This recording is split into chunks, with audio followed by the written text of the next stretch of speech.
Em Dia com a Notícia. Começa agora o quadro Em Dia com a Notícia, levado ao ar para tratar de assuntos ligados à administração pública. E hoje conversamos com a secretária de Saúde e Ação Social de Andradas, Márcia Fernandes de Andrade Gonçalves. Ela que irá falar sobre o trabalho de castração de animais que está sendo desenvolvido no município nesta semana. Bom dia, Márcia, seja bem-vinda. Bom dia, Sandro. Bom dia a todo o pessoal daqui da rádio. Bom dia a todos os ouvintes. Márcia, quer dizer que o castramóvel, castramóvel mesmo, Castramóvel, né? Ele já chegou aí. Chegou, teve início essa semana, né? Eu falei que é a primeira experiência nossa, mas está correndo muito bem, está tudo muito bem organizado e está sendo uma experiência, até agora, de sucesso. Como que funciona o esquema, digamos assim, da castração? Então, a gente, através da AMARP, né, que é uma associação, o município tem uma parceria com essa associação, eles disponibilizam é um ônibus, né, o castramóvel ele é um ônibus adaptado, né, com toda a aparelhagem necessária para que se faça a castração. E nós fizemos assim, tentamos organizar de forma que a gente pudesse atender as pessoas que realmente não têm condição de arcar com essa despesa, porque não é barato, né, você fazer uma castração de um animal. Então, esse castramóvel são fêmeas, animais, né, gatos e cachorras, né, são só fêmeas que são castradas. E a gente fez, então, uma triagem através do setor social. Então, quem demonstrou interesse, né, com a divulgação, procurou o setor social e, através do setor, quem tinha algum tipo de atendimento ali dentro do social, a gente foi fazendo uma triagem, né, as pessoas preencheram uma ficha, que foi encaminhada, então, para o CIMAS, e foi feita toda essa organização. Nós tivemos o cuidado também de manter um cadastro reserva, porque nós contratamos 100 castrações. Então, a gente sabe que, de experiência em outros municípios, que às vezes acontece de haver faltas. Às vezes o animal também chega lá, o que aconteceu bastante também durante essa semana, de chegar o animal lá e o veterinário avaliar e ver que não tinha, a fêmea não podia passar por aquela cirurgia. Puxa, tem isso? Tem. Ele faz uma avaliação pré-cirúrgica e pós-período de anestesia também. Então, a hora que o proprietário sai de lá com o seu animal, ele passou por 2 avaliações, antes, a pré-cirúrgica e após. E aconteceram alguns casos de as pessoas chegarem lá com o animal e, às vezes, o animal ele não está dentro daquela idade, porque, às vezes, a pessoa, na verdade, nem sabe ao certo a idade do animal. Mas aí o veterinário faz essas avaliações e aconteceram casos de não ser possível que fizesse a castração e a pessoa já estava agendada e tudo, mas nós conseguimos suprir essa falta com um cadastro reserva que a gente está mantendo ativo, né, com todos os telefone, todos os aí dados. Só comunica quem está nessa lista. Isso. Aí a gente corre, olha, né, e vai seguindo a ordem cronológica, claro.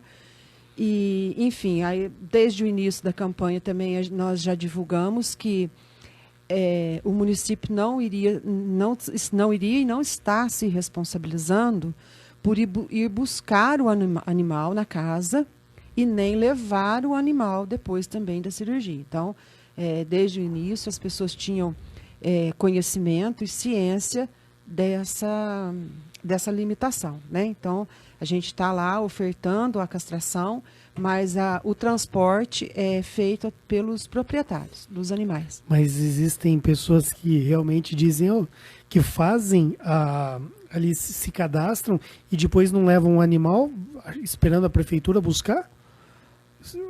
Não, nesse caso não, porque desde o início a gente já divulgou que a gente não iria fazer esse transporte, né? Esse tipo de transporte. Então, mas assim, está correndo tudo muito bem, não tem tumulto, não tem... Entendi. Está muito bem organizado. Porque o mínimo que a pessoa pode fazer é levar e buscar o animal, então, né? Puxa vida. São 100 castrações também, né? O município não tem como, né? O animal castrado ele ainda permanece ali no castramóvel ou ele imediatamente volta para casa? Não, é preciso aguardar o período pós-anestesia. Né? Quanto tempo aproximadamente? Depende do animal, sabe? Depende do porte, né? Da reação de cada um. Os que são, as cirurgias geralmente têm começado em torno de 7h30 até 10h30 da manhã. São questão de 15 minutos cada animal. Esses que ficam por último, o relato que a gente vê assim é que geralmente quando é no máximo 12h30, 1h da tarde, já está tudo encerrado, já foi todo mundo embora, já está tudo resolvido. 4 animais por hora, Isso. aproximadamente ali. E aí, ao longo da semana, serão todos os 100 animais. Serão 100 animais. Aí eu acredito que a gente vai conseguir cumprir as 100 castrações, justamente por conta da gente ter se organizado com a questão do cadastro reserva. E quem não se cadastrou, não se cadastra mais, não é? Não, pode procurar, porque, como eu disse, é a primeira experiência nossa. Não, eu falo para essa semana. Para essa, não. Para essa, vamos dizer assim, esse mutirão, né? Não. Mas a gente precisa mesmo ter conhecimento, né? Do que faltou ainda para fazer a castração e tudo mais. Então, é interessante, sim, que as pessoas busquem o serviço social, né? E, através dali, já é encaminhado lá para o CIMAS, para a gente poder ter conhecimento dessa demanda. Agora, é uma atividade, uma campanha voltada para a população de baixa renda, que, inclusive, tem que participar do programa Bolsa Família. Não é? Na verdade, Sandro, a pessoa não é só o Bolsa Família, né? Desde que a pessoa tenha tido algum atendimento no setor social, porque às vezes ela não foi atendida com uma Bolsa Família, com algum outro tipo de benefício. Então, todos eles são encaminhados através de lá, porque no Bolsa Família é que se concentra o cadastro único, né, de todos os usuários do serviço. Mas não é especificamente o Bolsa Família. Agora, existe algum custo para a pessoa que leva o animal? Nenhum? Não teve. Não. Mas, por exemplo... Seria o transporte, né? Sim, e quando ela leva embora, depois tem que fazer... tomar o remédio por uma semana, tem que fazer ali renovar o curativo. Não tem tudo ponto. Isso. Não tem ponto? Não tem ponto. Não tem retirada de ponto. É um método assim muito prático, né? E não tem isso. Retirada de ponto. Até disso o proprietário do animal escapa, então. Então tem. É uma decisão muito muito pequena. A recuperação é bem rápida, mas são só fêmeas. Essa seria a próxima pergunta, não é? Então são gatas e Isso. cadelas. Isso mesmo.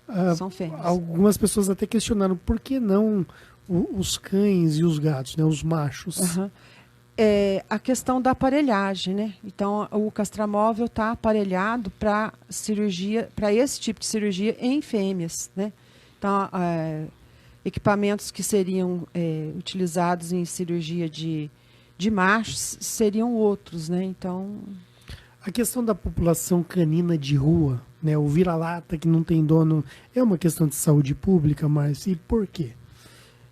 Olha, essa é uma questão muito debatida, né? Essa semana retrasada, nós tivemos aqui a visita da Regional de Saúde e o posicionamento é que o animal, ele é saúde, ele é um problema de saúde desde que ele apresente algum risco para o ser humano. Isso é SUS, porque não existe um SUS para animal, né? Só que assim, a gente também entende a necessidade de muitos animais estarem com ferimentos, estarem machucados, né? Então a gente tem que ter também esse olhar, né? Mas assim, dentro do Ministério da Saúde, o animal que deve ter algum atendimento, né, assim, dentro do serviço de saúde, é aquele que apresenta algum risco para o ser humano, para um ou para vários. Mas, assim, a gente tem esse entendimento que realmente precisa ter um olhar um pouco mais alongado nessa questão. Porque nessa semana foi debatido na Câmara de Vereadores, por exemplo, a questão dos pombos em Andradas, e até a gente vai trazer essa informação provavelmente amanhã, mas já adianto aqui, o município vai começar a punir aquele cidadão que trata. Que alimenta. Né? Então, a gente tem também essa dificuldade com animais que são alimentados, às vezes, em locais públicos de grande fluxo de pessoas, né? Por exemplo, bancos, né? Lugar onde há um fluxo grande de pessoas. Isso precisa ser evitado, porque ele vai atacar, ele vai rosnar, às vezes não chega a atacar, mas ele vai rosnar para alguma pessoa, porque ele está se sentindo ali dentro do seu ambiente, ele está sendo alimentado ali dentro, né? Então, é território dele. Ele interpreta como um território. Inclusive, até houve uma má interpretação de uma colocação dessa, mas não é que não é para alimentar os animais, é para os animais morrerem de fome, não é isso. Que procurem, quem tiver com essa disposição, procure um lugar mais adequado, que não coloque em risco a segurança das pessoas, né? Sim, ali, por exemplo, na Caixa Econômica Federal, Isso. a gente passa e a gente percebe que os cães avançam, tanto em pedestres como em motociclistas, por exemplo. Uhum. Então, é um problema difícil. Eu sempre falo que problemas difíceis não têm soluções fáceis. Não. E às vezes as pessoas querem soluções fáceis para questões que são mais complexas. Tem a causa animal, tem o amor pelos bichinhos, e tem o interesse da população também não ser atacada. Sim, claro. Por um animal desse que talvez, em alguns casos, não sejam nem vacinados. E, então, não é fácil resolver. Né? Será que o centro de zoonose ele vai trazer algum tipo de alento a essa situação? O Sandro, o centro de zoonose, ele está numa fase assim já de conclusão da obra, né? A gente vai ser um serviço novo também, né? A gente vai iniciar, a gente não está pegando nada que já tenha um andamento, que você possa diagnosticar problemas. Nós vamos iniciar um serviço. Só que o centro de zoonose não tem e não pode, de maneira nenhuma, ser um abrigo para animais. Ele vai ser direcionado para esse animal que apresente algum risco à população, e os animais que precisam de um atendimento, né? Mas esse animal que ele está na rua, que ele está saudável na rua, o centro de zoonose não tem como absorver. Mesmo porque, se isso for acontecer, não vai, dentro da estrutura, eu tenho a impressão que não vai conseguir, não vai dar conta, porque vai ser muito prático, né? A pessoa deixar um animal ali na porta. Eu acho que a população vai acabar fazendo isso, viu? Mas infelizmente. Agora, o centro de zoonose ele vai ser inaugurado quando? Olha, nós já está em fase de pintura, faltam algumas questões ainda de estrutura metálica, placas de portão, algumas, assim, pouca coisa, mas eu não posso te precisar exatamente por conta também do tempo, né? Ainda se depende do tempo, de chuva e tudo mais, para poder concluir. Nessa semana a Câmara até escolheu o nome, aprovou a escolha do nome, né? Anália. Anália, né? Isso. Quem que é a senhora? Anália. Ela cuidava de cachorros, sabe? Então foi... Oi? Anália... Eu vou achar o nome dela daqui a pouco. Eu tenho aqui também. Uhum. Mas, quer dizer, a escolha é realmente para homenagear alguém que fez por merecer. Que tinha esse carinho com os animais, né? Entendi. E é assim que se faz, né? Já pega a pessoa que tem um trabalho, né, nesse sentido e já faz com que... Anália Barbosa Lima. Centro de Zoonoses. Núcleo de Controle de Zoonoses, Anália Barbosa Lima. Conheceu ela, Francisco? Você conheceu a dona Anália? Não? Interessante. Ô Márcia, voltando aqui para a questão dos pombos, né, que não é o tema da nossa entrevista, mas já que acabou caindo, o problema não é a pessoa que está comendo ali um cachorro quente e cai um farelinho no pombo, mas é o cidadão que sai de casa com um saco cheio de milho.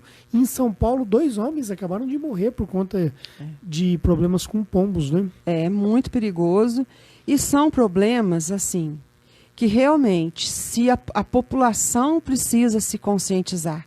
Eu falo que é o mesmo caso da dengue. A gente trabalhou muito, mas enquanto a população não entendeu que ela precisava fazer a parte dela, que ela precisava cuidar do seu quintal e tudo mais, e olhar os seus vasos, a gente não conseguia. Por mais que a gente trabalhasse, sozinho o município não consegue. A gente precisa da conscientização da população nesse sentido também. Às vezes a pessoa ela acredita que a administração pública não tem amor pelo animal, não. Se você não alimentar o pombo, ele não vai morrer de fome. Ele vai buscar alimento em outro lugar. A própria natureza se encarrega disso. Então, na verdade, tem realmente que ser coibida essa ação, porque a vida humana também tem que ser preservada. Mas eu quero colocar aqui ler um pequeno trecho de uma reportagem que foi publicada pela Prefeitura de Andradas, o site da Prefeitura, que fala o seguinte, ó. Segundo o artigo publicado no site Revista Veterinária, a castração de animais fêmeas apresenta as seguintes vantagens. Diminui as chances de câncer de mama em até 95%, previne o aparecimento da piometra, acúmulo de pus dentro do útero, a metrite, que é a inflamação do útero, a pseudociese, que é a gravidez psicológica, e é comum, né, em fêmeas, e também previne tumores de ovário e útero. Finalizando, a fêmea não entra mais no cio, evitando assim as chances de fugas e de gravidez indesejada. Então, eu acho que o melhor caminho mesmo para a sociedade é, né, castrar as fêmeas, né? Sem dúvida, né? Inclusive para a saúde, né, da própria fêmea, né? A gente sabe que elas chegam numa idade que, se você não tiver feito essa castração, realmente elas vão apresentar algum tipo de doença. Então, é a própria saúde do animal e também é a questão da zoonose mesmo, né? Do aumento da população, né, canina, animal. E para quem perdeu essa campanha, como é que a pessoa deve ficar atenta já para outubro, ainda, novembro? Então, a gente está vendo como que nós vamos agora direcionar. Então, a gente está esperando registrando, né, fazendo esse cadastro reserva, para realmente a gente ver como é que a gente vai fazer a próxima demanda, como é que nós vamos atender, se vai ser mais zona rural, se vai ser aqui ainda município. Mas quem tiver interesse pode sim procurar o setor social, que a gente vai estar cadastrando mesmo, porque a gente precisa ter conhecimento dessa demanda. Importante destacar isso, né? A zona rural ficou de fora dessa campanha de agora, dessa semana, isso, né? Mas o futuro, né? Então, isso que a gente precisa conhecer a demanda para poder estruturar e organizar o serviço de forma que consiga atender de forma organizada e consiga atender quem realmente precisa. Na zona rural, às vezes, tem práticas antigas que são assim difíceis da gente aceitar nos dias de hoje. Às vezes se abandona o que é comum na zona rural ou na zona urbana, ou às vezes até se põe num saco, se joga dentro do rio, e isso a sociedade não tolera mais. Foi-se esse tempo, né? Hoje em dia é crime e realmente a prefeitura tem que estar atenta a esse tipo de situação. Márcia, tem alguma coisa que seja importante que eu esqueci de te perguntar? Não, é isso mesmo. É a questão assim da zona rural, o que a gente, na verdade, percebe por dados de vacinação, por dados epidemiológicos, é que, na verdade, há um aumento mesmo. Eles criam mais os animais, né? Mesmo por conta de trazer para a cidade, para fazer a castração e depois, né, o pós-cirúrgico, mas há um aumento mesmo da população na zona rural. Não é assim, acho que não é tanto que jogam no rio, não. Eles estão criando mesmo, sabe? Entendi. Ô, Márcia, muito obrigado, então. Eu que agradeço. Pela sua participação aqui no quadro Em Dia com a Notícia, e até a próxima. Até a próxima, muito obrigada. Nós conversamos com a secretária de Saúde e Ação Social de Andradas, Márcia Fernandes de Andrade Gonçalves. ela participou do quadro Em Dia com a Notícia para falar sobre o trabalho de castração de animais que está sendo desenvolvido nesta semana em Andradas. Você ouviu Em Dia com a Notícia.